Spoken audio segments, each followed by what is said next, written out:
खून झाला आमच्या माणसाचा, आमच्या विद्यार्थी सेनेचा तो तिथला शहर अध्यक्ष होता, त्याचा खून केला फॉर्म मागे घेण्यासाठी म्हणून. इथपर्यंत सरकार चाललंय. पोलीस हताश, कोर्टाकडे तर बघायलाच नको. हे कोणतं राज्य आहे? बिनधास्त सगळ्या गोष्टी सुरू आहेत. मला ती म्हणून मी मगाशी म्हटलं ना, मला ती माणसं आणायची होती, ती त्या प्रचारामध्ये बिचारे गुंतलेत, त्याच्यामुळे मला इथे त्यांना बोलवता नाही आलं. 5-5 हजाराला मतं विकतायत.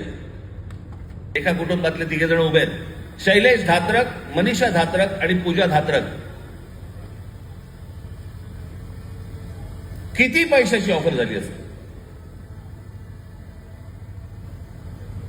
तुम्ही कल्पना पण नाही करू शकत. म्हणजे काय लेवलचा बाजार मांडला या लोकांनी, तुम्हाला अंदाज येईल.